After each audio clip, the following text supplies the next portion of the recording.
Hello, reader friends. Hello, reader friends. And welcome In the to reader our friend house. hang. If you're here, go ahead and drop a hello in the comments. Say hi in the chat. Please say hi. We're always looking at the viewers who's in the chat and then being like, I don't see you saying hi. Who is here? We're gonna be bratty about it this time. We're not gonna be nice about it. Who's got beer? I never bring beer. Well, actually, no. The one time I brought booze was beer, and then I always say I'm gonna bring wine, and I never do. But I have wine today. I have lemonade. Chick-fil-A lemonade. Chick-fil-A lemonade. Yeah. Cool. Okay. Cheers. Cheers. It's not an ad. Not an ad. Not an ad. Not sponsored by Bogle or Chick-fil-A. Hey, Kian. Congratulations to our 2020 graduates. Woohoo! So proud of you. Yes, and he got that Andrew Yang shout out. Oh yeah, I saw before the shout out. I saw the tweet and I was like, oh, I hope he gets the shout out. So I'm glad that you got the shout out. That's amazing. Yes. Good for you, Kian. And of course, one of our other regulars. Silver Talent. Okay, great to see you guys. So our now pretty long-standing tradition of our happy hour, mid-month happy hour, mid-month check-in. Shall we check in reading-wise? Who's got the book, yo? July book of the month. It's on my coffee table. I'm always the one that comes prepared with the book, not you. I never do. Points for Kateri. Except on our very last Will one. and Manny, yay! Hello, Manny. And happy belated birthday to Manny. Happy birthday. So much to celebrate today. Yes. And Will. Hello, Will. And he says a congrats to Kian as well. Manny, I'm glad you found a place to go yesterday for your birthday. Yeah. You're the coolest for going to a museum on your birthday. And not even that's like a long-standing tradition, right? That you go to museums on your birthday. Or there was one museum that you go to, right? Yeah, it's really cool. Love it. I need to go to the museum here more often. Won't be doing that anytime soon, though. Obviously. Maybe. We'll have to see how they reopen. Well, anyway. I live near DC with the Smithsonian's, and they're free and they're awesome. So hopefully they'll eventually. Oh yeah, they're all free. That's why when I moved to I lived in New Orleans for a year. Fun fact for you guys. And they had really cool museums there, and you had to pay to go. And I was like, you pay to go to museums? What? Because I grew up outside of DC. We would go on field trips to the Smithsonian's, and that was a thing, and now then they had to pay, and I was like, ew. Yeah. London, all the museums in London are free, which when I was traveling in Europe for a little bit, things were not free. Yeah. Cheaper if you had a student card, and then I got to London and didn't know. Or actually I found out kind of late. Victor's here too. Oh my gosh, the gang is all here. This is amazing. You guys rock. I'll put this up since Megan's tweeting something. Made it on this time. I'm always late in the middle of the conversation. Hello, Victor. It doesn't matter. Yeah. Don't worry about it. So everyone check in. Be honest. Tell us if you got the book or not. And if you have the book, tell us if you're reading it or not. Megan, what do you think about the audiobook of this? Yeah, so here's what I do, guys. I don't actually read a lot of nonfiction, and I have ADHD, so things have to grab my attention. So it's kind of hard for me sometimes. So what I found when we were reading The War on Normal People was that if I listen to the audiobook while I'm reading, it helps so much. And the audiobook is good. The narrator has a nice voice. He even every once in a while does an accent. It's kind of funny. There's a little flavor in there. Yeah. But it's really good. I've been listening to it on 1.5 times speed, and I get through the chapters so much easier doing that. So yeah, that's cool. I'm just like obsessive compulsive English nerd that I have to be able to underline it, otherwise I'll go crazy. But I'm also like you, where I don't read a lot of nonfiction, and I know I would benefit from the audiobook. So it does help. It does help. Yeah. And you guys don't have to just buy it on Audible. You could also check your local library through the Libby app. I have a couple of books that I'm listening to through the library for free right now. So really, is that Duke? It is Duke. I didn't even notice because I'm so used to it. Oh yeah, you're so used to it. I was like, time? I was like, why are you laughing? It's the Libby app. It's not funny. No, it's hilarious. Okay, cool. And then so stay tuned, guys, because maybe at the end we'll reveal for you guys, just for you guys, what our next book of the month is. Yes. What our next month's book is. That's what I meant to say. Before we officially announce it. Yes. Libby, we'll just say There's Libby another doesn't one. have it where There's another app, isn't there? But I can't remember what it is. Oh, like library app? Yeah. Stop it. Sorry, guys. Manny says he's reading it. So yeah, so we're not going to talk about the book that long, but guys, we thought we'd check in. So since not all of you have read it, let's just quickly say how we're liking it. So yeah, Manny, let us know how you're liking it. Meghin, are you liking the book so far? I am. It's really, really good. Before we got on, I was telling Kateri that I felt like I wanted to underline, or I actually highlight, because if my lines aren't straight, I get annoyed. But so highlight. I was telling Kateri, I want to highlight everything. Like, it's so good. So I have to like restrain myself. But it's really good. I feel like I'm learning a lot, and it's really inspiring me to take action outside of like the normal things that we've been doing. Yeah I feel like so I'm enjoying it for sure. I also feel like so the book is all about, just in case anyone doesn't know, the book is all about like looking at uprisings and movements and stuff like that, a little bit not across history, kind of more recently in the 21st century, I guess. So anyway, it really like gets into the guts of like why, like what makes a movement work, and it's like also kind of intimidating to me because it's like super inspiring, but then being like a complete novice to like politics in general and social movements and all of this stuff. And then the coronavirus doesn't help things. So it's like, on the one hand, I feel like it's super inspiring. But on the other hand, I'm like, oh my gosh, Yang Gang is so small potatoes compared to like you guys, like I don't mean to be like negative Nancy here. I'm just saying, like, if you read the book, you'll understand what I'm saying. Yeah. Like read the book amount of organization. Yeah, read the book and also go listen to our last live stream that we did with Giselle Huff. And she really gives a very concise, short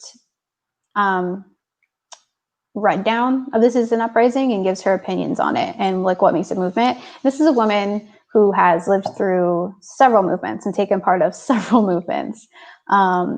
She's really been through it. So if you didn't get to watch it and you haven't watched it yet, definitely that is one to check out. Mm-hmm. Yeah, that was super special, that whole thing. And hopefully we'll like have her back on again. I think we will. So get This Is an Uprising if you haven't, or like get it on Audible audio, or Audible if you can. And yeah, so we're enjoying it. I guess we're all in agreement that we're enjoying it. Yeah. It's good.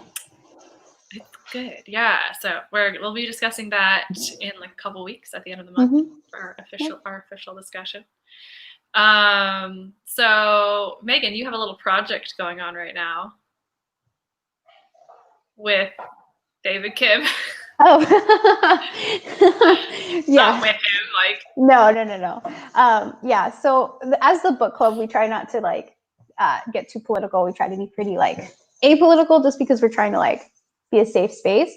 However, I did try to get a little creative with getting questions for this live stream, and I said there's a thread I have on Twitter right now that I will donate $1 for every question asked by a different individual. So that's up to 20 people. I'll donate $20 to David Kim for the money bomb. So yeah, but also you can ask them in here, I guess, too. yeah, I think that's preferable anyway. So yeah, so we're gonna both answer the questions. Yes. I'm not just gonna sit back and listen to you. Yeah, no, they're for both of us. I made that clear in the thread. I made it clear in the thread that it was for both of us. Okay, good. So if you are in the chat and you didn't comment on that Twitter post, put a question for us, and we can throw it back to you guys. We can all chime in on these questions, which will be fun, because we want to like get to know each other. Like that's the purpose of these happy hours, is to like hang together and get to know each other, so we don't have to just talk about books. Hi. Hey Jackie, which is for Yang in the house. I loved her. Love it. She's awesome. Yes. Which is for Yang so is good. Some of the best. Yes. And Mandy also had a manual for methods of nonviolence. Yes. That's a good, concise statement. Yeah. Yeah. So also the questions don't have to be about books, because Kateri and I love books. That's like one of our big interests. But we want you guys to get to know us as people, and then we can get to know you guys as well. We like other things too. What a surprise. Jackie knows I also like fitness. Yeah. Okay. So I guess I can just start with pop the your one. questions in. Yes, and I'll start with these. If you've said hi in the chat, that means you have to put a question in, because you're obligated to raise money for David Kim. So there. Okay. So the first question we have is from Sarah on Twitter. She says, "My favorite book as a tween was To Kill a Mockingbird. Do you have any feelings about that book, and thanks?" Oh, wow. This is a deep first question. Okay. To Kill a Mockingbird. It's been a minute. I mean, I read it in high school. I never read it. I was going to say, I never read it for pleasure. I just read it in school, and it's been such a long time. Yeah. Well, I think, okay. Well, no, you answer the question first before I proceed. That kind of was my answer. What? That was my answer. I'm not into like, okay, I'm one of those people. Also, Jackie, this is what I'm drinking. I'm drinking lemonade. But most of the time when we're on these, I have seltzer water in like, or sparkling water in like a wine glass. Yeah, I know. Queen. Yeah. Queen. Yes. Kateri has wine tonight though. I do. Yeah, I was one of those people in high school and like middle school too. Like English was always my strong point. I was always the bookworm. That's what most people knew me as. But I didn't like reading what people told me to read, or like the books that were like canon for English English curriculums. I didn't necessarily like love reading those books. I always thought they were like better books to read. Or like more books to read. So I would kind of just read the book to do the report and then forget about it. Yeah. So that's kind of what I did with To Kill a Mockingbird, to be 100% honest. Okay. No, I remember actually, that was one that I actually enjoyed, for sure. But I also agree with you that I did never, like, I love reading, but then you say, like, you have to read this book, and I'm like, meh. Yeah. You're telling me I have to read this? I think, like, I guess, like, it's really hard to say because it's been a long time since I read the book. But at the end of the day, like, To Kill a Mockingbird was able to do what it did because it was written by a white woman. I think that's a good point. Mm-hmm. And so I think it's like, as a piece of literature, is it still important and relevant? I think so. I'd have to reread it to, like, fully say, but I would hesitate to put it up for any real social justice purposes at this point. Like, could. I'm not gonna, like, against people who do, but I'm like, there's so many other things. So I don't know if that even answers the question. She was just asking, like, generally speaking, what her thoughts were. Yeah, I remember enjoying it. It's a very good movie. And I wouldn't, like, tell anyone to not read it now. Like, I kind of want to reread it, but there's also, like, so many other, if like, because it's like, cause it just gets put in that category of, like, oh, it's about race and, like, and stuff. It's about other things too, but it's one of the biggest things that makes it stand out in, like, the general conversation about it. And I'm just kind of like, I don't think that it, like, I don't know. It's like, kind of, we've evolved. Yeah. I guess. And so I'm like, let's talk about other books too. And books that are written by the people who are actually experiencing. Own voices. Own voices thing. And then you also have the whole, like, conversation of, like, the white savior narrative. Yes. Which is still ongoing. Today. A lot of books written about, like, slavery or Jim Crow, like, totally fall into that trope. Which is harmful. It's harmful to people of color now. Like, who wants to?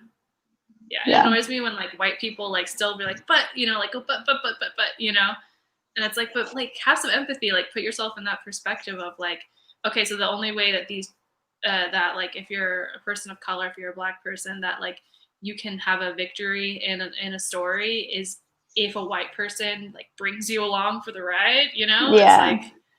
It's like, and they're all, and the majority of them and the ones that make the most money are those stories. It's like, that sucks, Yeah. So I think it's a good point. I mean, it's a really good point to bring up for sure. Yeah. Cool. Anyone else have thoughts on To Kill a Mockingbird? Put them in the chat. Yes. So Manny has a question. I'll do kind of like a mixture. Manny said, who are your favorite historical figures, or maybe even presidents, and why? I love this question.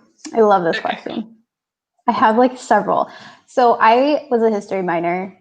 I've always been kind of like a history nerd. I feel like that kind of goes along with the territory of reading a little bit, is that you get really into, like, characters, and then you get really into, like, real life people. Let's see. My absolute favorite growing up was Amelia Earhart. I was obsessed with her, but that also goes along with my obsession with true crime and, like, unsolved mysteries. I knew that right when you said that. Yeah. But I also thought it was super badass that, like, she was such an accomplished woman, and I was always like, this is so cool. Like, she did things that, like, guys didn't think women could do, or even other women didn't think women could do. And so I was, like, super obsessed with her growing up. And I would, like, I still, like, have, like, Google alerts set on my phone for every time there's, like, a story. I just like the mystery of it. I like need to know what happened to her. That's so cool. And then I also, like, really a few years ago got into Henrietta Lacks as one of my favorite. I would count her as, like, a historical figure.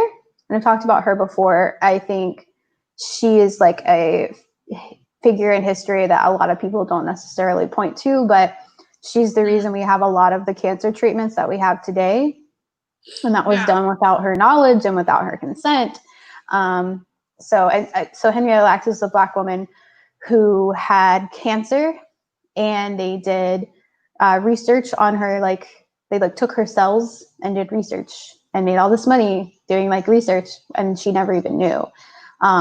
Her cells are still alive today. They multiply infinitely. No, yeah, my cousin who is doing, she's in her PhD, and I think she currently does stuff research on Alzheimer's. Mm-hmm. And yeah, she's yeah, we use her cells. Yeah, they're called HeLa cells. HeLa cells, yeah, it's really common. Mm-hmm. Yeah, so I mean, they use her research not just in cancer research. It's research in general for medicine. So yeah, that's another one I don't think people necessarily talk about very often. But I think those are the two that popped into my head right away. Yeah. So you guys might not know. I don't have a president, I guess. Sorry, Manny. Kennedy, I guess. I would want to know more about Kennedy. But I'm a dance person. I dance. So I had this whole thing, and it's still going on today, where I got really interested in dance history. So there's a dancer called her name's Marie Taglioni, and she really she lived in the early mid 1800s. She's the one who turned point work into what it is today. So dancing on your point shoes. It was just starting to be, it was kind of a new thing, and she took it and ran with it. And I think it was her dad was also her trainer. So anyway, that's just one example. But yeah, I'm actually super into dance history, so I won't go down that rabbit hole and bore you all. But if you want to know something about me, honestly, I don't know that much about I remember as a young person I was really into ancient Egyptian history, and so Queen Nefertiti was cool, but I don't think I ever really got that deep into it, so I don't feel like I can answer the question with that. And then on the literature side, I can't say I'm a nerd about this person, but I recently was I want to know more about George Eliot, who I forget her real name because it's not a man.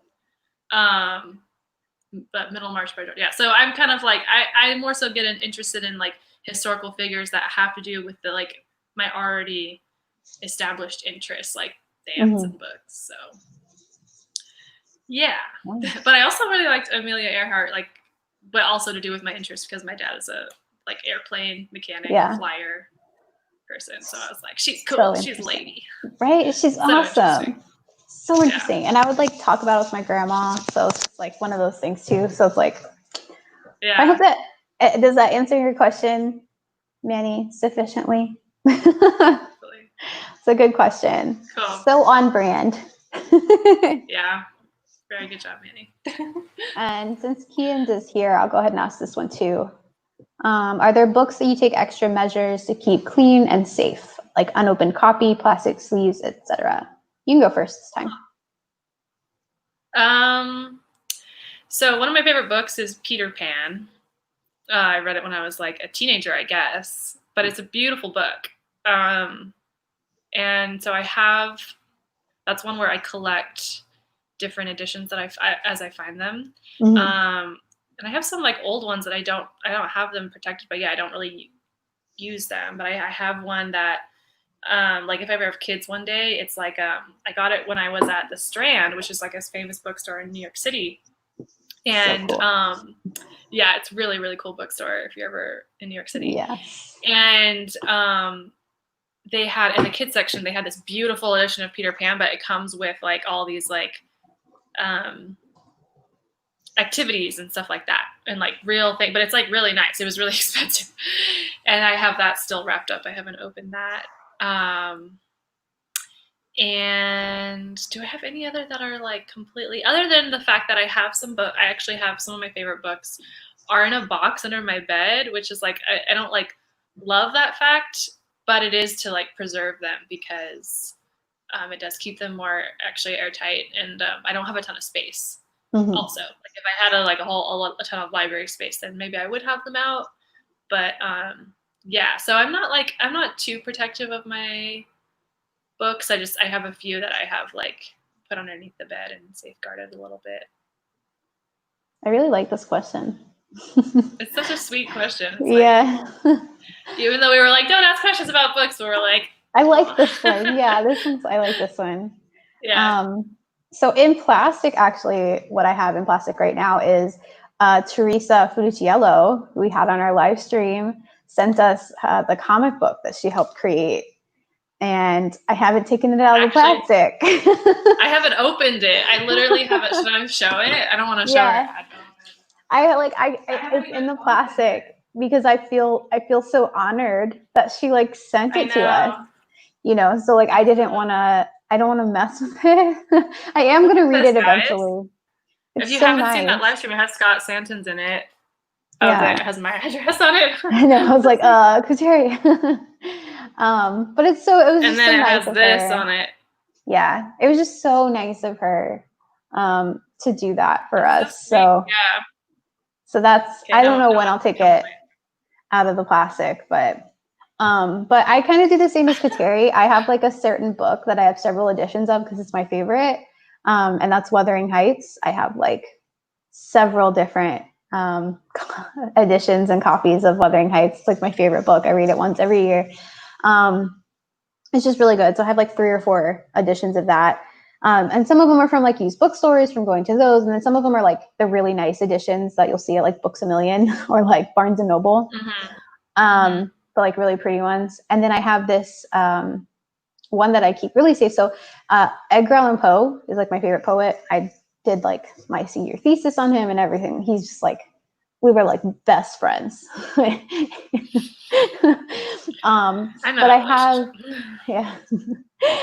I have this copy of his poems that was from a used bookstore, and I think it's the most I've paid for a used book, but it's just this really cool old copy in like a protective, like it's like a hardback, like you slide it in and slide it out. Yeah. And we got a puppy when I first moved to New Orleans. We ended up having to give him back because we didn't have time, but he chewed the corner of it. So I keep it very, very high up on my bookshelf now. Yeah. I was very upset. Yes. Yeah. But that's probably the one I keep the most protected. And that's just because like, it's kind of part of my like old book collection because that I just like started.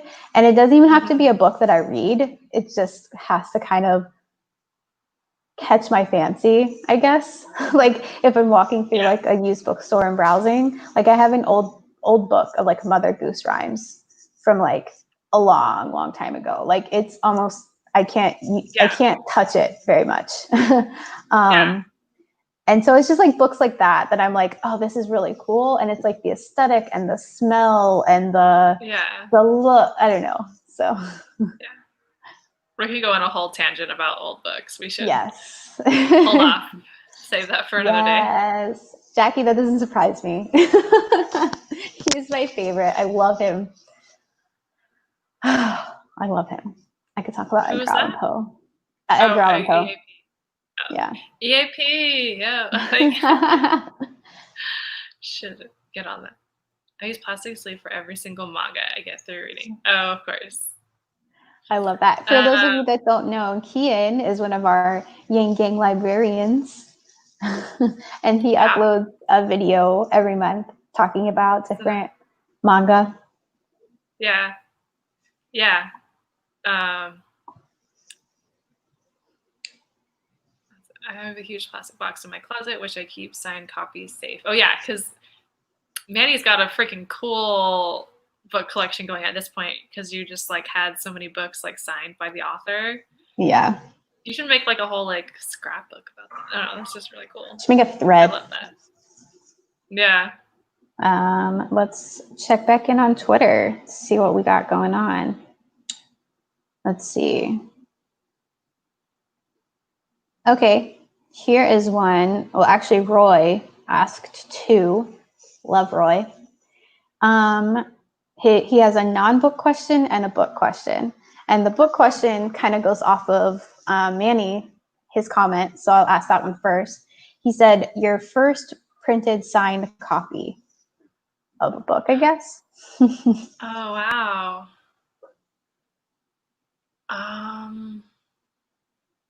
Oh, no, wait. I read that wrong. Just kidding. He was answering somebody else's question. That was somebody else's. For another day, then. Yes.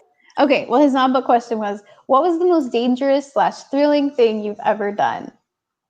I have to think about this one. Well, like the most like thrilling thing I've ever done was probably when I studied abroad, which is like a really bigger thing. But I did go to a country where I didn't know the language technically. I know like a little bit, but then there was the time this was unintentional. But then there was the time that because I didn't know the language, I got stranded in like a village at night. Luckily with someone who kind of did know the language. And we were like stranded at a train stop for a while. That was actually pretty terrifying. We literally, I was like, are we gonna have to like walk into the village and like knock on someone's door? But we actually ended up being able to find a way to get a ride to a hotel and pay money. But that was terrifying at the time. But I feel like it doesn't count because I'm trying to think. It's not that I'm like boring. It's like how like that's a good one to ask back at the chat. Like how often do we do things that scare us? Yeah. For me, like going out alone scares me. Yeah, that's the thing. Like I was gonna say, like along those lines, when I went to Hawaii last summer, my husband was during his rotation, his like audition rotations for residency, and so he was working all day, and I was like, well, I'm in Hawaii, I'm not just gonna like not go anywhere, and so I booked an island tour for myself and like went by myself and like. Yeah. And like for me that was a big deal because I mean I love people, but it's also like it takes me like that getting myself to actually do it to like and like I made friends, but like that was a big deal. We went on a cruise and then we went like snorkeling in Cozumel, Mexico, and that was fun. Like that was thrilling because like it was like raining and like it was like storming. But there was no lightning, so we all got in the water anyway. Man, you're not answering the question. that was thrilling, and kind of dangerous because I've been electrocuted. You could have been electrocuted. You could have been eaten by sharks. Yeah. Oh man, this one's really hard. Because it's one of those things where it's like when you're doing stuff, like it always feels scarier than when you say like, I went swimming in the ocean. Have you ever been swimming in the ocean? Like actually, like not off the beach, like in the ocean, like swimming in the ocean. Yeah, because this is a lot. Not my study abroad. I did another travel thing when I was younger, and I went to Australia, and we went on this boat that was like anchored out at sea, and we were able to get off the boat and go like snorkeling, and it was not like shallow water joyride. It was like. You're like in there and then all of a sudden like the ocean like does this and you think you're going to be like swallowed alive and then you just go yeah and, there's sharks and stuff like that, so yeah. And I feel like that was just a whole tangent about, but no, I think that can be our collective answer because when I did study abroad, like I mostly did kind of play it safe other than the one time I fucked up and ended up stranded at a train station at 9 p.m. Then I did at the end, I did 2 weeks of solo travel, which I use air quotes because my destinations were not solo. So I actually happened to have a family member in Germany and a family member in London. Yeah. And so I went to stay with them. But otherwise it was a good amount of it, like solo travel. And then when I was in London, I like spent a day by myself in the city, like navigating the city by myself. So really like, it's relative. Yeah, the whole thing, like adventuring out. Yeah. Like adventuring out, going to a country where you don't know the language, going to a new country. It's intimidating if you've never done it. I went deep sea fishing I feel like once we're trying so hard to justify this. We should just. I went deep sea fishing once and caught a shark. That was thrilling. What? Whoa. You should have started with that. I know. I kind of forgot about that because I did that with my anyway. Yeah, we went DC fishing, and it was the only thing that I caught all day. And I kept telling my dad, I was like, I cannot reel this in. Like, it won't come in. I don't know what's happening. And then he tried. He was like, oh, you're just a little girl. Let me try. And then he couldn't get it. So then the deckhands, and I distinctly remember because the deckhand had his shirt off, and I was like, try not to look because my dad's there. And they come, and like, they have to literally, like, it was this whole process where like he would pull the line while someone else reeled in, and then pulled the line and then reeled it in. And it was this huge sand tiger shark. And if they weren't endangered, I would have won the boat like pot because I would have caught the biggest fish. So they discounted it.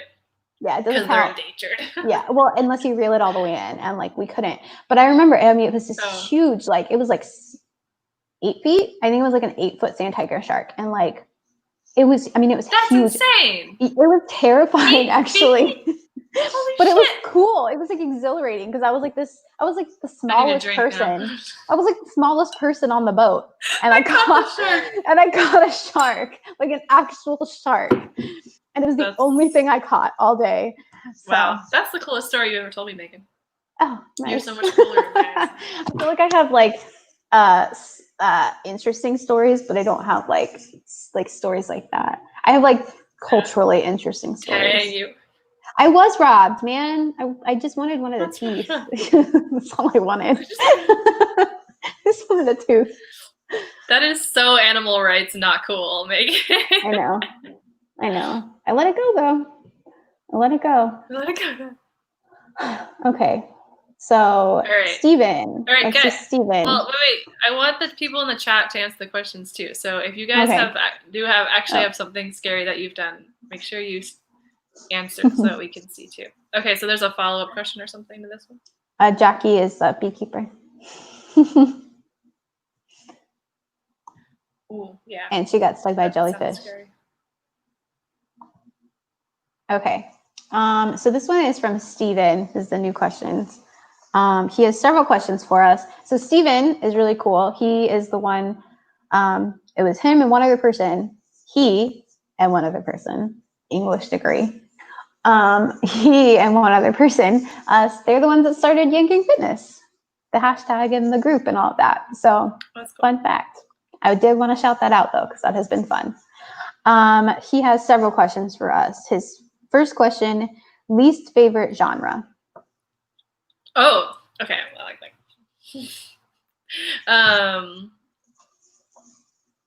Wait, didn't I go first last time? Or did you? Oh yeah, you did. No, I went first. No, you did. Yeah, you did. Okay.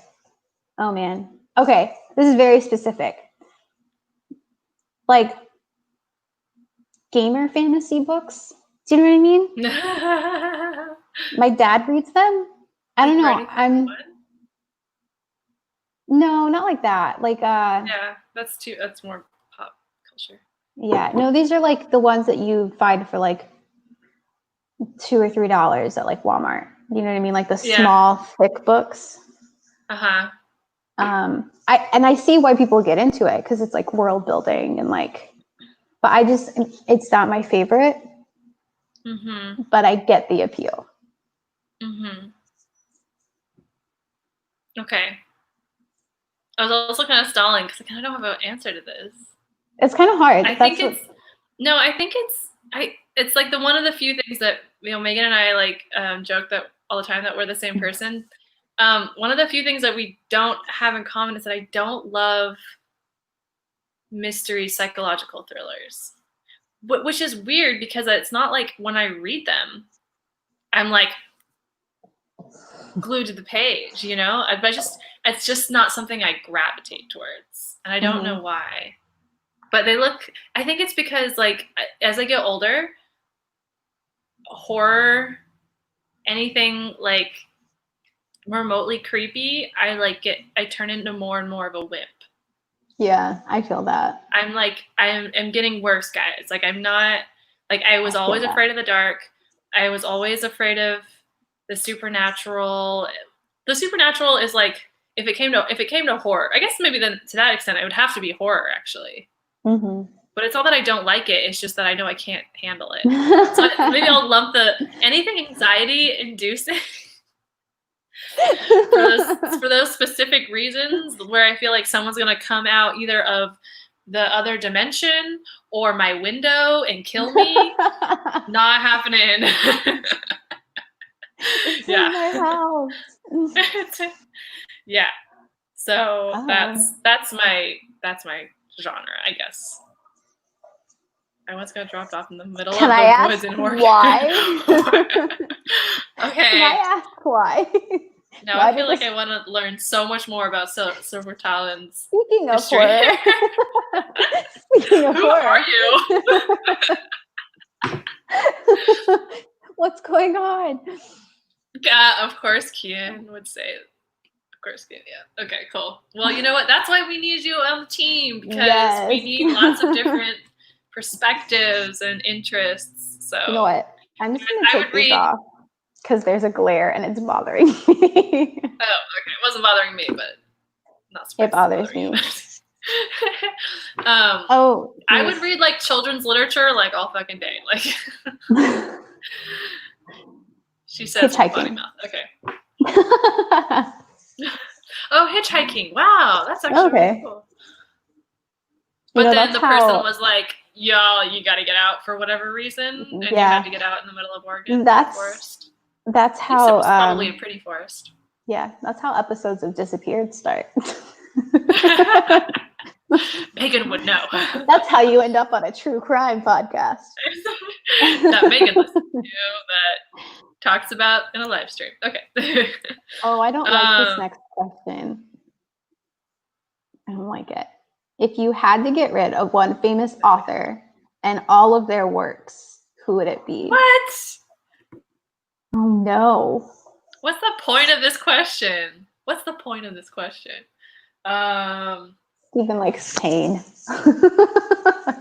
Wait, a famous author. Yeah. And all of their works. Yeah, I feel like that's the hard part, is getting rid of all of their works. Because sometimes you really won't like an author, but they'll have like one really good book. Yeah, that's a good point. Oh, no, I know my answer. Who wrote the Twilight books? Stephanie Meyer. Yeah. Really? Yeah. I actually really loved her. I mean, I enjoyed oh no, this is about to turn into something I can already tell. I'd sacrifice it. I enjoyed the one book. I would sacrifice it. I'd sacrifice the one book. I know it's book, and I'd sacrifice it. Wait, which book? I can't think of it, but I can picture the book in my head. It's the one with the eye? Yes. Okay, yeah. It's called The Host. I don't even have it anymore. I got rid of it. Yeah, so I can't even justify. It was that was better. An interesting book. It was better. It was better. But people say that she's racist. That makes sense. That would make sense. Yeah. I mean, she's like a white person who wrote about Native American people. Oh, people like this question. But I don't know. Anyway. Rush Limbaugh. Yeah, we're thinking like literary. Rush Limbaugh is like, yeah, he's a writer, but he's not. I knew someone was gonna say J.K. Rowling. Fucking knew someone was gonna say J.K. Yeah, because she's been in hot water. A lot, like forever, right? Pretty much. And and I will say, like, her books the Harry Potter series has more problems than I thought when I recently reread it, and I love Harry Potter. Like sorry, but I love Harry Potter. Not planning to reread it anything, but I was rereading but like I was going through some of my worst anxiety problems probably around last fall, and it was really just because I was working so much. I was working too much, like nothing that deep, really, right? Mm-hmm. But I was like listening. I was listening to the audiobooks of Harry Potter for the first time, and it was really helpful. And yeah, but even then, I was like, there's like a lot of there's like fat shaming. Oh yeah. Oh, they're mean. There's definitely and there's a lot of good things about the books, but yeah, and the house elves thing makes me uncomfortable. It just goes to show how things it's hard for things to age well. Oh yeah, very It's extremely really hard. hard. Well, and I feel like it's harder. I'm not trying to justify her transphobia, by the way. No, I'm talking that's what I was about gonna. other things. That's what I was gonna say. Is like I feel like it makes it harder for them to age well when you are constantly saying things that put you in hot water, and like not just things that are like, oh, only some people get mad at this. It's like, no, when you're saying things that are like genuinely very problematic, like saying trans women aren't women, like, and then you get upset that people are upset with you, like, then of course people are going to go back and look at your books and be like, oh, look at all the stuff that was wrong with it. You know what I mean? Yeah. And so it's kind of like you're adding extra scrutiny to your books. Yeah. Right. Yeah, because we're all going to go back and take a magnifying glass to like. Yeah, just be like, oh, do her views translate to her writing and culture? Oh. Oh yeah, get rid of that guy. Get rid of that guy. I don't know who he is. Yeah, our minds just immediately went to like the canon. I was like, Hemingway, maybe. Yeah. But no. Oh. This is fun. Like, yeah. And them. Yeah. Mein Kampf never should have existed. Yeah, that's an interesting one. Interesting. I have heard people say that, like, they read Mein Kampf in an effort to understand the enemy, you know, like kind of from a perspective. Not that I'm saying that it should exist. I mean, lowbrow book club tonight. Lowbrow book club. Nora Roberts, we can add her to that list. Have you ever read a Nora Roberts book? I have. My mom used to have all of them. So you were like, oh, give us a try. Well, it was more so like she had steamy scenes and I was curious. Yeah. You're like, really? Like, what is that like to read? Okay, I get to ask a question, right? Let's just go hard. What was the first time you like read a sex scene? Nora Roberts. Really? Oh, okay. Well, then. No. Change my mind. No. Forever. Change my mind. Forever. Judy Blume. Really? Oh, I wasn't like a big Judy Blume reader. Oh, I love Judy Blume. Yeah, I don't know why. Forever. And it's a book. When the thing is, it's like, I don't know why my mom let me read it because she was very careful. Even the Nora Roberts books, I like snuck. But it was Forever, Judy Blume, because it's like a book, but it's a book written for teenagers. But there's like a total sex and I think scene mine in was it. too. I think the first sex scene I ever read, almost said written, ever read was the Sisterhood of the Traveling Pants series. I was like, not in the first one, is it? Not in the first one. Yeah, later in the series because she like. I just reread that one. Yeah, it's so funny when you think about. Yeah, well, it's one of those series you like go back to because it's comforting and familiar. You wouldn't think that reading. I almost feel like maybe everyone's gonna. I don't know. Maybe this is wrong, but like you feel like you wouldn't think that like reading a sex scene would actually be steamy. Like, oh no, you have to like it has to be on a movie or something. But it's actually just as steamy. What? Or here's a who. Okay, I was always. I don't know. Or is this question? Which question are we on? We're on this question. Silver. No, it is just as steamy. I think, and girls respond to words. Like women respond to words. Like we like there's just like words. Yeah, you know. So yeah.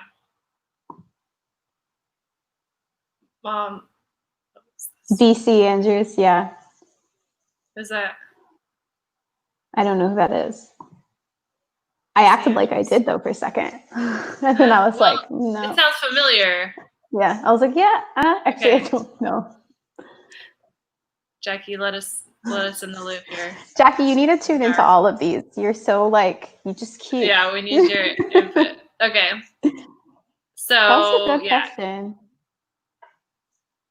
The first time you read a sex scene. Okay, so y'all to the people listening in the chat. Let us know the first time you read a sex scene. What was the book where you read a sex scene for the first time? I hope my mom isn't watching this. Now she knows. Mom, I feel like you're she would have here. said something by now. She would have. She already knew. She already knew. I got in trouble for it. Okay. We are sex positive here. Favorite color? We're also adults. Yeah, we're also adults. Favorite color? Favorite color? Rose gold. That's adorable. Who asked that question? Steven. Rose gold. I like rose gold everything. I have rose gold everything. You're such a girl. I know. It's like the girliest part about me. I actually like a kind of feminine color, I guess. I have a shirt in the color. It's like lilac, like the light lilac. Oh, yeah. Like the pastel lilac. Sonic the Hedgehog fan fiction? Oh, somebody. Oh, yeah, you guys are answering. Yeah. Oh, fan fiction. Yeah, okay, yeah. Fan fiction. Wattpad. My first fiction was a fan fiction. I don't know. Probably. Well, I mean, Wattpad was like full of like fanfic and like. Yeah. Kids attempting to write sex, having never had it before. I know, right? Oh God. Yeah, maybe my first sex scene was like a fanfic type story. Like, you can do this? It was like our generation. Write about this? Yeah. Well, it was like our generation that like started like the Wattpad thing. And you know they get paid on there now? People get paid on Wattpad now. Yeah. Yeah. Missed it. Into that. Don't remember book, but remember movie. Okay, well, Victor, what was the?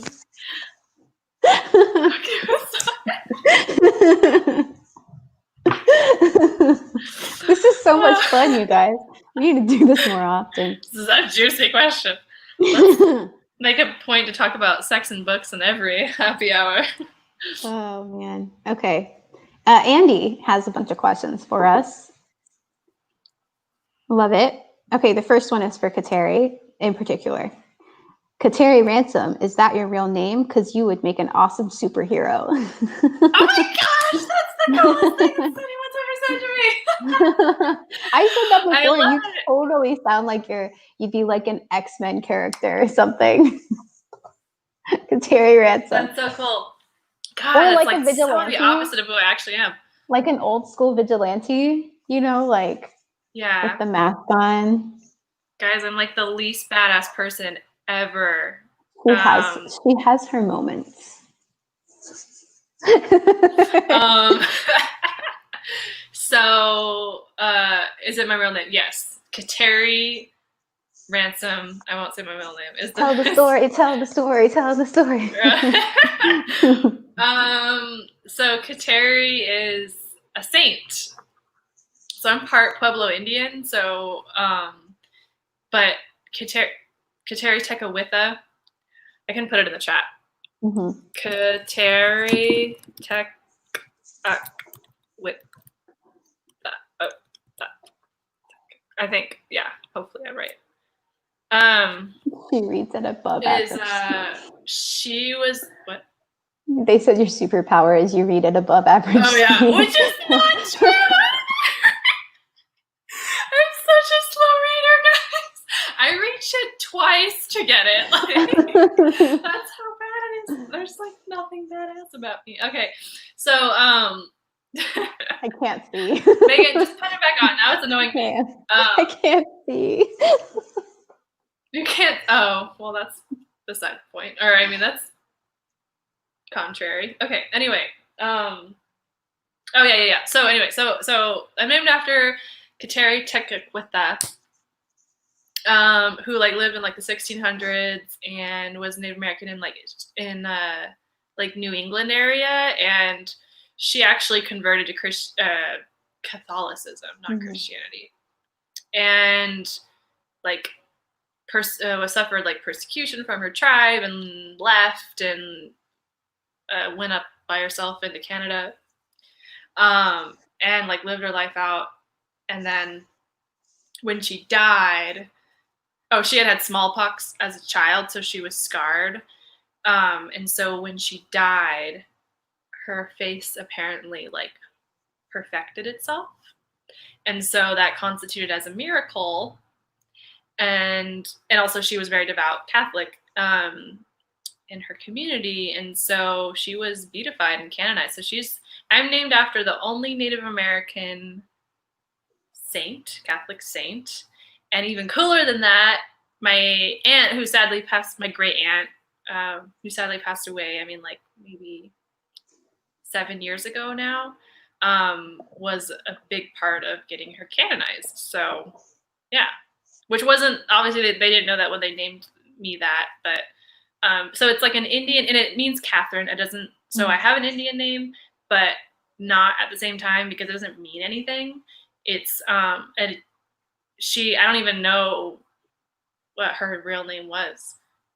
When she married a Catholic and was given the name Catherine, and then the Indians changed it to Kateri. So that's an Indianization of the name Catherine. But it doesn't mean anything. It doesn't mean like white rapids flowing. So that's the story of my name. And then Ransom is just my family name. Yeah, it means she who speed reads. That's what it means, right? But it's not true. It would be so cool if it were true. But it's such a cool story, and I wanted people to hear it because I think it's so cool. She who reads deeply. Okay, we'll say that. We can do that. Okay. There you go. All right. So that was one of Andy's questions. We're all still here. Yeah. History. Hey, I can't abbreviate the story. I have to do the story justice. Yeah, it's a good story. Okay, another one from Andy. He wants to know what our favorite TV is right now and as a kid. I feel like I'm going to be not embarrassed. As a kid. I'm trying to think of as a kid. I know what it is right now. But as a kid. Oh, I know. Yeah, I know my as a kid one. Like, I really like first thing that popped in my head was one Saturday morning, the cartoon block. And it would be like Recess and like, maybe it was just the East Coast thing. I don't know. Favorite as a kid. Which like maybe older kid too, because mine's like more older kid. Because when I was a kid, like I just watched whatever. Like yeah, maybe Boy Meets World. Oh no, you know what it was? That, but as a kid, my family, it was like my family's favorite, and we would every summer we would like binge watch Little House on the Prairie.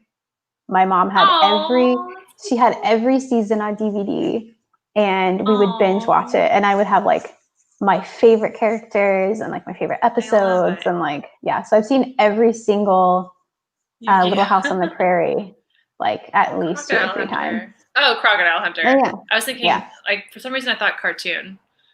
Yeah, classic. I like cried so hard when Steve Irwin died. I know, me too. Recess, yes. Yeah, Recess is a good one. I love Recess. I actually still watch Recess. I still watch cartoons. Really? I still watch cartoons, yeah. They're on Disney Plus. And then current favorite. I love TV. I love books, but the reason I like TV series is like the same reason I love books, like book series, is because you can get really into the characters. So I actually have a lot of favorite TV. One of my favorite TV shows is Friends, and I know Friends is like problematic at times, but like it calms my. I mean, it hasn't aged well. It was done in like the 90s and 2000s, early 2000s. It ran from like 1993 to 2004. But it's one of those things that like if I'm feeling really anxious or like depressed, I watch like Friends. Harry Potter for me. Yeah, like I watch Friends because it's like comforting and it's familiar. Yeah. But I also like Bones is like one of my favorites. And Criminal Minds. Bones, Criminal Minds. Wait, Megan, can you guess my old one? Your old one? My one when I was a kid. When I say it, you're gonna be like, "Oh yeah, duh." I don't know. Lizzie McGuire. Oh my gosh! Yes, that's on Disney Plus. I need to You gotta rewatch it. It's still just as good. I'm really salty about the TV show getting canceled. So me too. They need to just put it on Hulu like they did with Love, Victor, which was so good, by the way. Oh really? I haven't seen either of them. But they should just do that. Just put it on Hulu. Yeah. So Okay, I'll just be honest. Like currently, I'm watching that Zac Efron travel show, which I'm like actually enjoying, even though How could you it's a not little bit all over enjoy? the place. But what? How could you not enjoy that? Right. No, you know what? I'm watching it with my boyfriend. Mhm. We both are enjoying it. The funniest, well, it's like it's actually kind of funny to like have Mhm. this like classic kind of bro perspective of being like, whoa, the world, like, and it's like good cinematography, so we're enjoying it. I need to check that Nothing out. amazing, but we're enjoying it. I need to check that And it's out. actually kind of funny times. Yeah, it's like when we get to the point where we're just like, look, we need something where we're not like binge watching it, like we can, because we watch this TV show once a day, like while we're eating dinner, so we need to be able to say like, okay, I'm not gonna watch the next episode. So it's not addicting, so it's like just like something you can put on. One of my recent favorite show was definitely The Witcher. The Witcher on Netflix. Yeah, which I'm so if you want to least favorite genre, probably my favorite genre is fantasy. So I don't that one dislike was good. fantasy. I don't dislike fantasy. I dislike cheap robo fantasy. Cheap what? Cheap robot fantasy, like robot wars and like that kind of thing. That's the kind I don't like. The Witcher, though, yeah, it's more sci-fi. Yeah, but no, The Witcher is like, I didn't watch it. Zach watched it. He liked it. He thought it was really good. It's really good. It's really good. You have to get through the first episode, though. The first episode is trash. It's not trash. It's just really poorly done. Yeah. There's a lot of TV series. So if anyone out here likes fantasy and then turns it on and think, oh, this is just like they're just trying to be Game of Thrones. First of all, it's older than Game of Thrones. I think, yeah, it's older because it's based on a book. It's based on a book series that's older than Game of Thrones. Is it based on a book series that's actually finished? Yeah. Oh my gosh. I'm never reading Game of Thrones. We won't get into that. Yeah. Okay. Yeah. All right. Okay. Do we have any question. Answers? Yeah, just a bunch of like Young Justice. Manny said favorite shows are almost always superhero themed. Meghin likes. And then some love for Henry Cavill. Jackie said favorite as a kid, all cartoons. X-Files, stand-up comedy, Sabrina, Supernatural, Altered Carbon, The Expanse. It's absolutely amazing. Sabrina. Yeah, really Sabrina's good. Sabrina. I'm watching. I really liked Sabrina. I'm getting through The Ghost Whisperer right now, which is like pretty good. And then Buffy the Vampire Slayer is on my watch Was list. a book before it was a game? Yes. Oops, sorry. Oh wait, sorry. I switched it back. Yeah. It was like a Swedish author. I hope I said that right. Some European country, or Scandinavian country. Book series before that the game was then based off of, that the show was then like aesthetically based off of. A lot of the stuff in the game is in the show. I lost my question. It's really good. It's really, really good. Oh, it's got that like great like episodic nature. Yeah. Oh, The Crown. Yeah, I could see why Manny would like The Crown, and I started it, and we got distracted by other shows because it's like a drama, so it's like a more of a slow build. But The Crown was a really good show. It's on my list. Anyway, you can ask your next question. There's so many. Which franchise is better, Marvel or DC? Marvel. That's not a question for me. Actually, yeah, I would say Marvel. I've seen some from each, and like, yeah, it's pretty obvious. Well, if we're talking about, I recently watched the Batman, one of the. Well, we're talking about movies. Heath Ledger Batman. Definitely Marvel. Yeah, talking about movies, definitely Marvel. Characters, I mean, DC has really good characters, like really, really good characters, but they have not done a very good job. Did you like Wonder Woman? Yeah, Wonder Woman was good. I actually really enjoyed Wonder Woman. I thought they did a good job with that one. I was just glad they casted Chris Pine in it because I used to have a fat crush on him. Oh my god, I love him. He's in Princess Diaries too. I know. Like a baby in it too. He is. Anyway, sorry guys, we won't. Luck. He's in Just My Luck too with Lindsay Lohan. Okay. Yeah, I would say Marvel for sure, and I could talk about that forever because I think Marvel's my favorite. I don't even watch. Everyone says Marvel, so that was an easy question, huh? Yes. Okay, this one's from Shaz. Top 5 books every collection should have.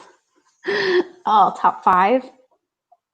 Every collection. See, this is the hardest thing when like people ask me like, what are your what are your favorite books? Like I should recommend them to you. I'm like, do you like Peter Pan? Like, do you like kids?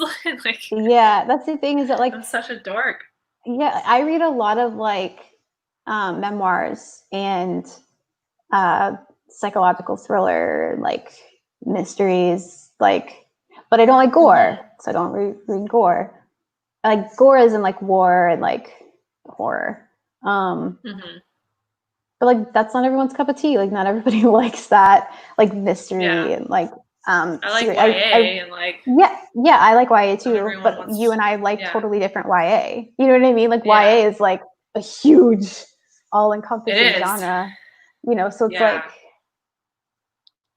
And then a lot of people ask that question. I feel I'm not saying maybe Chaz, whatever. You know, there's obviously there are different reasons people ask that question, but I feel like it's common to get that question because people want to be like well read, and so they want like the top 5 like classic literature. I'm not ever besides Wuthering Heights and maybe Emma because it's funny. Emma's funny. I would never really recommend classic because I'm gonna be honest with you, most of the classics are boring. They are. They're very, very descriptive, very heavily descriptive, like unnecessarily descriptive. What we do in October. We haven't announced that yet. Oh yeah. So stay tuned. Yeah, but I just yeah, can't. I think both you and I clearly don't want to answer this question. Sorry, yeah, because it's just hard. I don't know because it's like I think there's like 5 books that every person ever should read. Yeah, like maybe we should just answer it. Like, what are some of the books, like regardless of genre, that you would just be like, generally speaking, put this book in the hands of anyone? I think right now I would say Crisis 2038 would be one of those books for me. Yeah. I really do because I think it covers a lot of different genres and I think it hits a lot of different interesting points. And we don't need to go too into it because we're already over an hour. But like I think everybody needs to read that one. We'll do a compilation of the 2 of us. So that's 1. Okay. You do number 2. Number 2.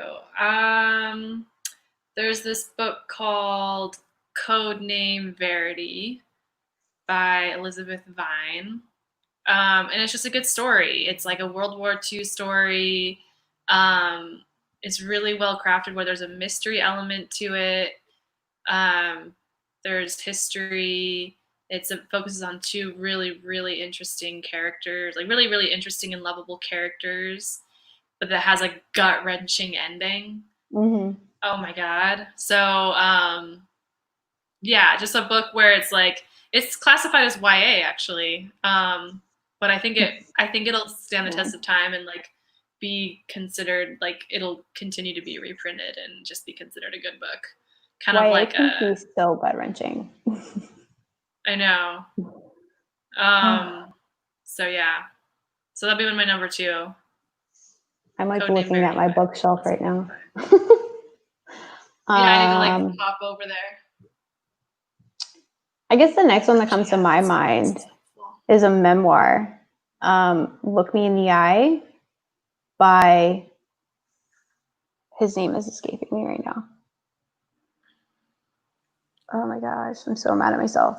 Anyways, this is actually really cool. I'm gonna look into that. Stephen King. I love reading author short stories. You learn a lot about an author by reading their short stories, like how actually good of writers they are. Yeah. Look Me in the Eye. John Robison. That's his name. Look Me in the Eye by John Robison. Oh, I have one. that's a really good one.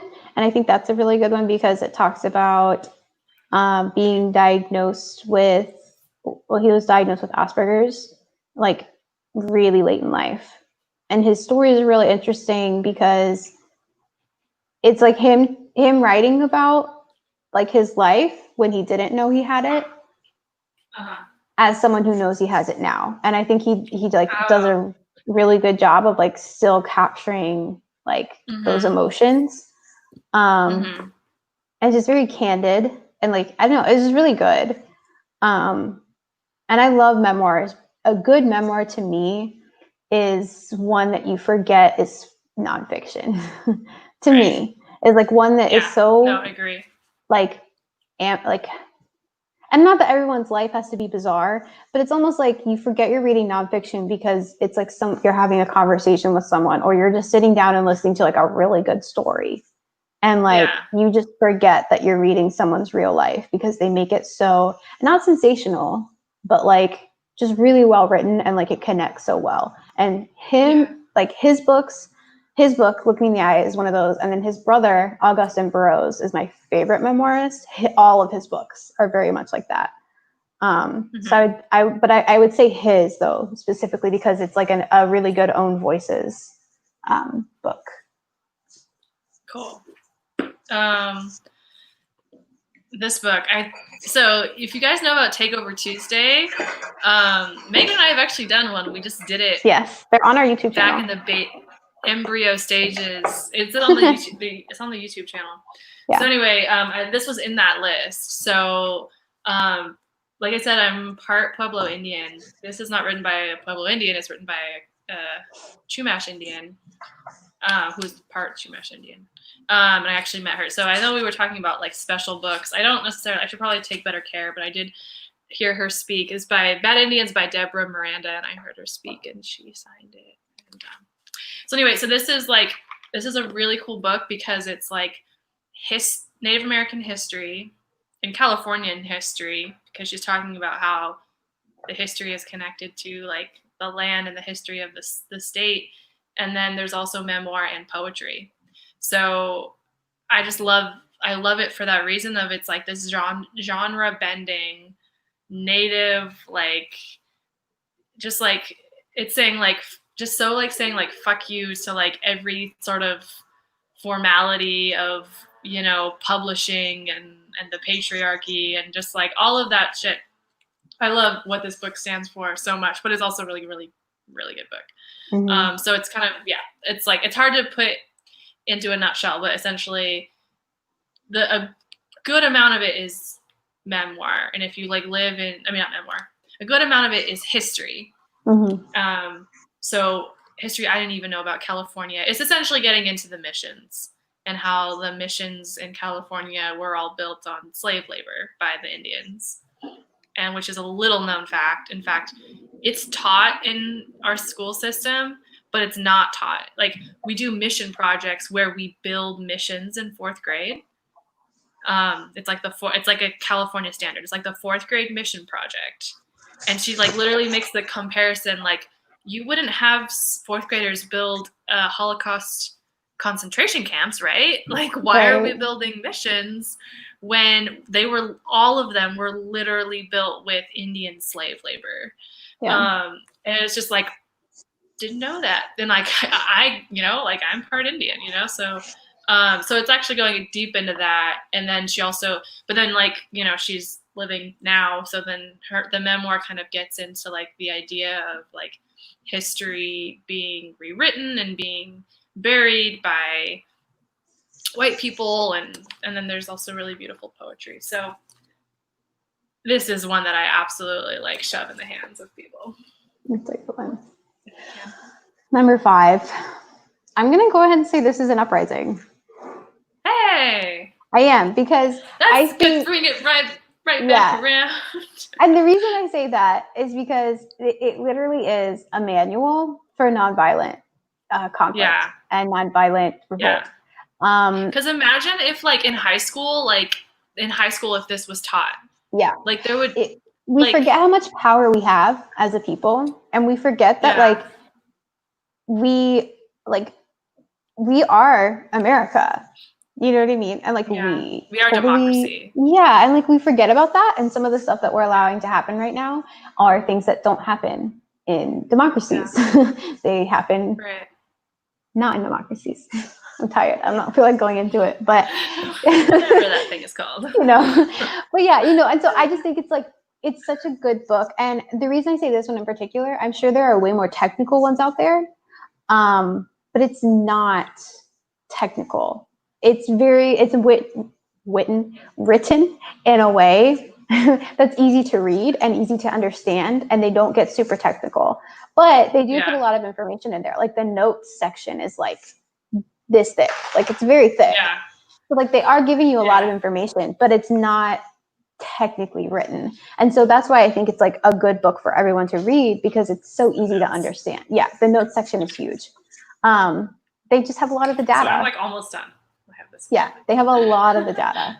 To back up everything. They just like walk you through. Yeah, they just like walk you through how like different movements were successful and build on each thing. And each chapter is dedicated to like certain elements. So it's just like so easy to understand the big picture, because each chapter goes into like you know, what makes nonviolent revolt or resistance, nonviolent resistance, and like into the organizational aspects, and then into like cultural aspects. So they like, or it is they, because it's a brother duo who are writing it. And so, yeah, they're very good writers at the same time as they're good researchers, you know, and storytellers. Good historians. So like it all comes together.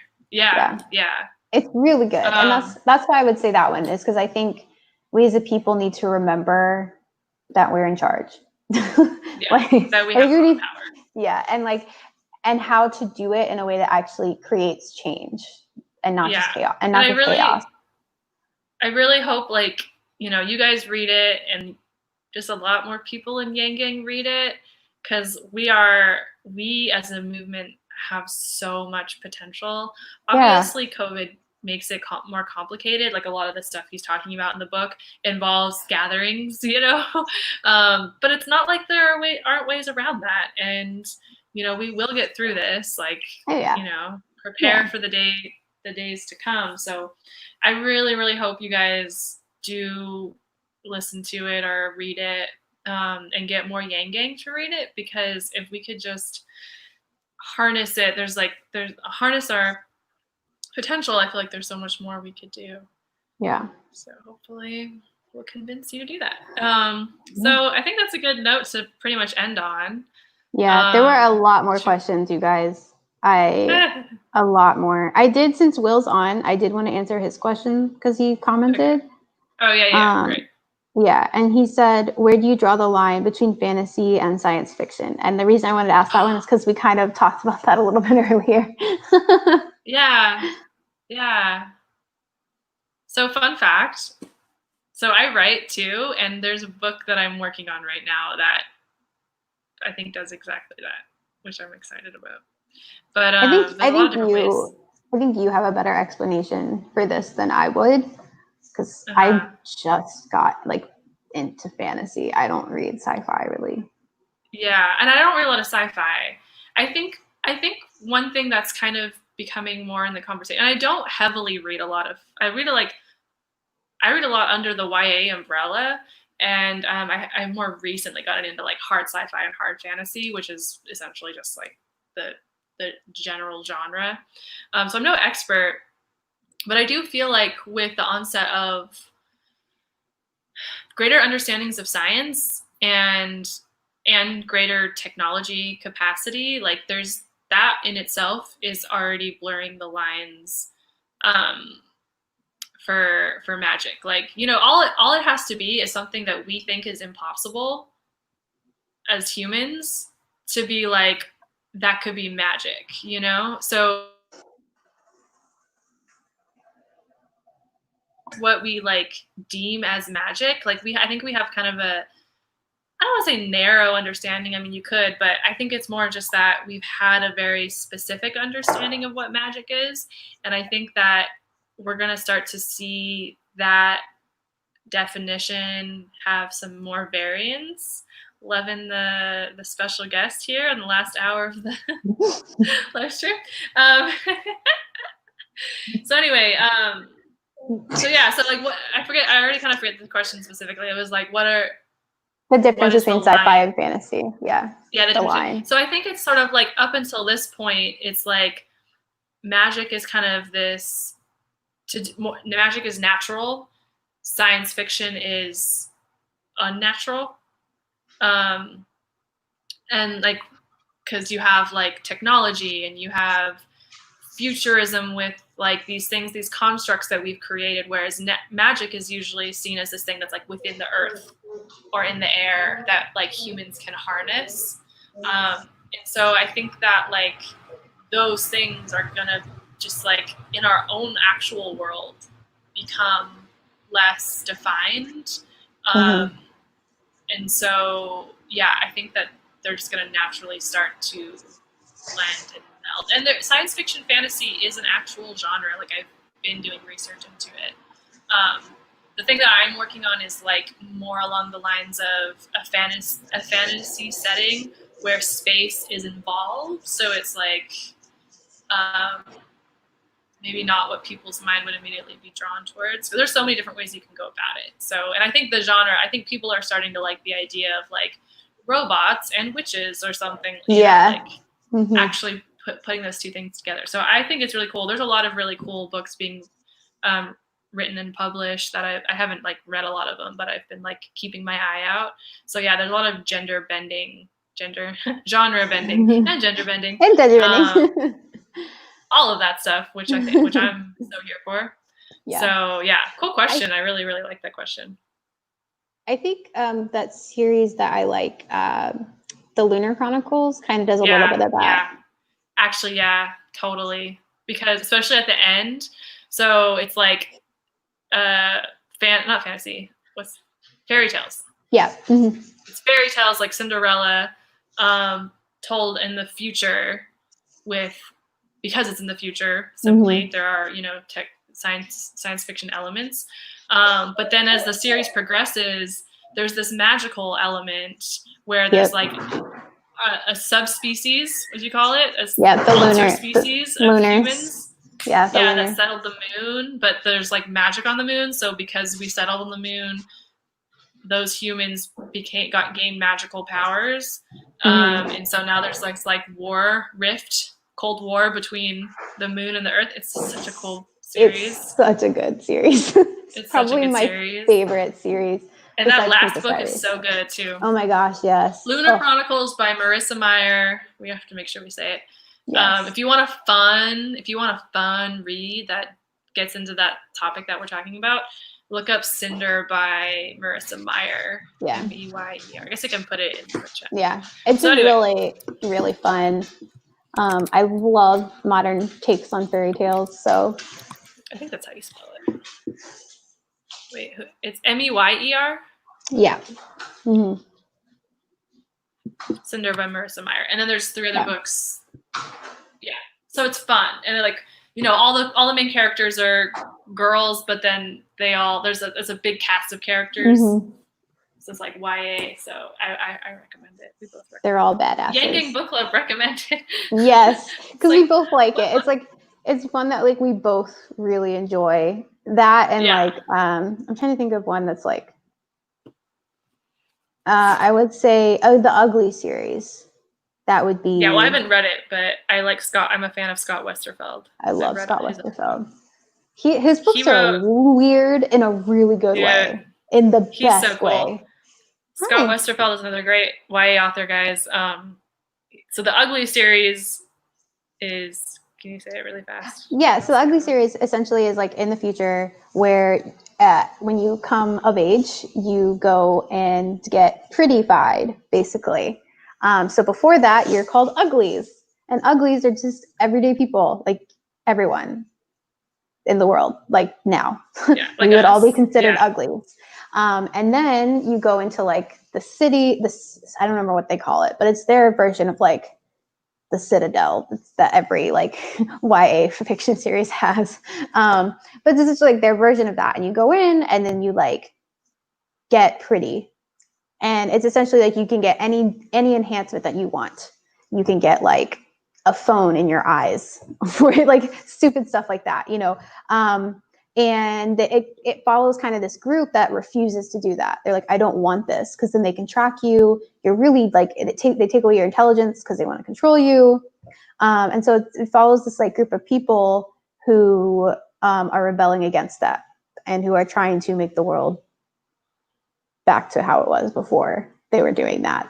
And it gets into like, they have like above the pretties are like the specials, who are like the Secret Service or like the CIA of the pretty world. Oh my gosh, that's so funny. Yeah, and they're like terrifyingly beautiful. You have it, right? Because and they're like terrifyingly beautiful. Right. Like hauntingly beautiful. Like Twilight beautiful? Yeah, and they're like warriors essentially. These are like the old versions of the books too, guys. I have the old versions too. Old school versions. It was recently republished, so they look different. And then he also wrote, which is so funny because these actually look completely normal. They should have had an artist do these originally, not done real people. That was kind of it was like her eyebrows really needs filling in. Those were popular then. But yeah, I remember reading them in high school, and like I devoured them. But it's a really, really good series. Yeah, I would go, but I don't really go back and read like older YA anymore because I'm just kind of like, I do very well. But I would trust Scott Westerfeld because that one's good, and it's not magic. Like there's no magic in it. It's all just sci-fi. Like sci-fi. Yeah, it's all science. Yeah, but it's like I want to say it's sci-fi written like fantasy. Yeah. Yep. No, for real. But they're almost like, it's almost like sci-fi written like it's fantasy, but like it's sci-fi. Yeah. He also wrote a steampunk series that was really good called Leviathan. That has illustrations that are really pretty. Ooh, I need to look at that. He's a good one. It's kind of for younger YA, but it's like, but then it feels more like you're reading. It feels more like you're reading. I feel like for some people, it's actually easier to like suggest younger YA or like middle grade because they're like, oh, like it's like a fun children's novel. Whereas if you suggest YA, they're like, oh, it's cringy. You know, the characters are dumb. Yeah, they're angsty and stuff like that. Yeah, so it depends on who you're talking to. Anyway, so we're gonna wrap it up. Yeah, I'm gonna go get dinner. This was fun. We can, answer more questions next time. Yeah. And should we announce August's pick? Yes, Princess. Ready, Princess? She's like, no, you moved me. Stop it. She's slinking all the way. We've been focusing a lot on.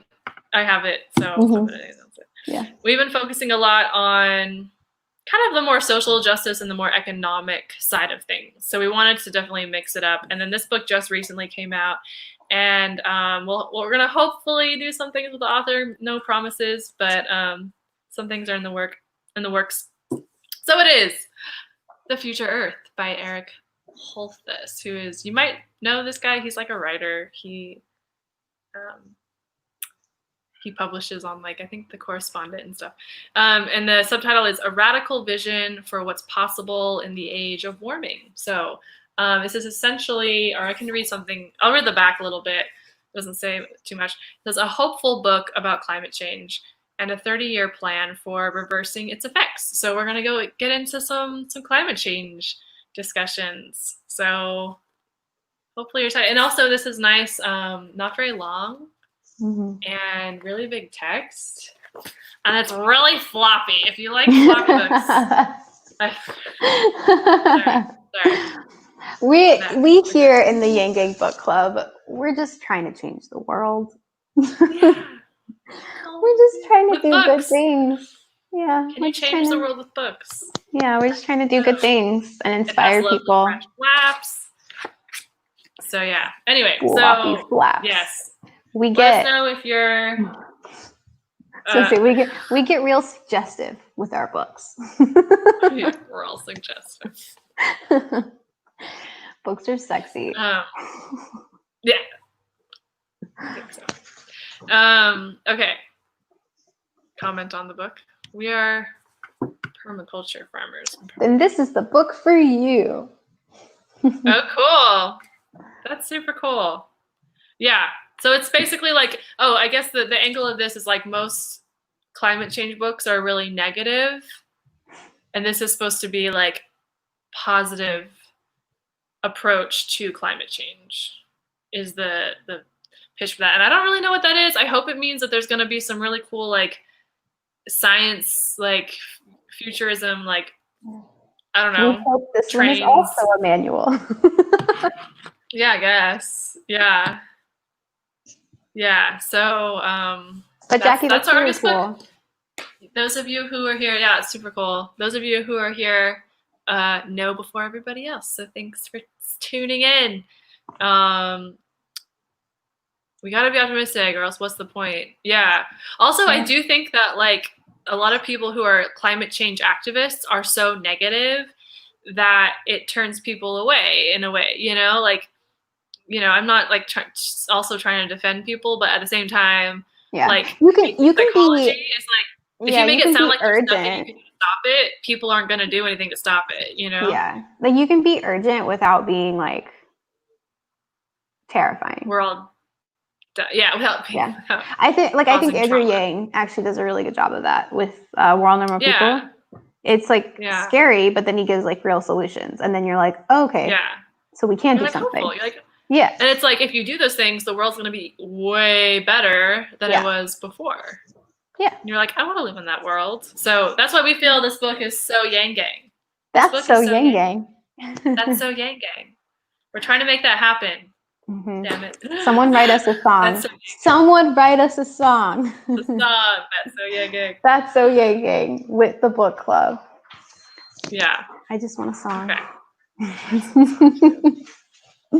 All right. A little jingle. Okay. Give us a jingle. Oh, Daniel. Daniel, rewatch it. Daniel, go back and rewatch. Get to know us. Yeah. Right? That will be a gift. So Yang Gang. That's so Yang Gang. We want stickers eventually. We need a designer and we need someone to give us a song. Yeah. Well, we have Rob to make us a song. Yeah. Make Rob make us a song. So we need a designer. We need a designer. Oh, Princess is out. That means it's time to go. That's a Yang Gang song. Oh, cool. Daniel can do a song too. That's awesome. Yay. Okay. Thanks, do it. Awesome. All right, guys. Thank you so much for stopping by and getting to know us. Cheers. My empty wine glass. Oh, wait, no, that's a little bit. Last sip. I already drank all my lemonade. All right, guys. See you next time, reader friends. Make sure you are notifications on Twitter, following us on Instagram now. We are Yang Gang Book Club on Instagram now. Mm-hmm. Yes. Well, we never were anything else. But we're not YG Book Club on Instagram. They allow the whole name, so we went for it. Yes. Tell your friends about us, even if they're not Yang Gang. Because despite our name, we do like people from outside of the Yang Gang. We do. Yes. We will have more efforts in the future to start bringing in non-Yang Gang to our community. But you can start it now. So if you have friends who are somewhat interested in Andrew Yang's message and want to get involved, try the book club. Also, if anyone on here wants to do a takeover Tuesday, yes, please DM us. Please DM us. We want all of the we're actually kind of booked out again, huh? We're like in till September 1st. Mm-hmm. Yeah, but still, but so if you it's always good to have you guys because you can upload the videos at any time. And then let's say someone else can't do it, then we can bump you in. All right, Jackie, DM the book club page. I'll get you scheduled. Yeah. So we would love to have you on there, and also come do our writing prompts on Wednesdays. We want to see your writing, Yang Gang writing, Yang Gang pens, and we do Think Harder Thursdays, where we'll ask a quick thought-provoking question, not a deep thought-provoking question, to answer. So, thank you guys. Oh, actually, no, we need to plug. The newest thing is Sunday reads. Yes. So what we're trying to do is as we read the book, so if say you don't end up getting this one, but you want to come on for August, get the book, start reading it. As you come to parts that you're like, this bit of wisdom right here, we need to discuss this now, I can't wait. You can film a video, DM us, say, hey, I want to do a Sunday Reads video, and we'll give you what you need. We'll post it, and so we can actually just start discussing the book throughout the whole month, essentially. So we're doing that for Sunday Reads. So look out for some of our videos in the next couple weeks. But if you have one for this book or any future books, DM us and we'll get you on the page. Yes. So Sunday Reads as well. # Sunday Reads. Cool. I think that's all of our stuff done. Just look out for our future live stream announcements on Twitter. Make sure your notifications are on for the second time. Okay. All right, guys. Oh, bye. One more time. One more time. This is an Uprising. Is the current one. And also, I think the link is in the thing. Yes. If not, I'll double check. Yes. This is an Uprising by Paul and Mark Engler. I'm bad at that. Okay. So yeah, right. And if the link isn't in there, I'll make sure it is. Yes. All right. Oh, actually, the link is always on our pinned tweet. Yes. One last thing. On our pinned tweet on Twitter, we always have the book of the month on our pinned tweet. Yes. So there. Yes. Now you know. Okay. Now you know. I'm going to go eat something. All right. Bye, guys. Bye, guys. Thanks for coming. See you next time. Bye. Bye.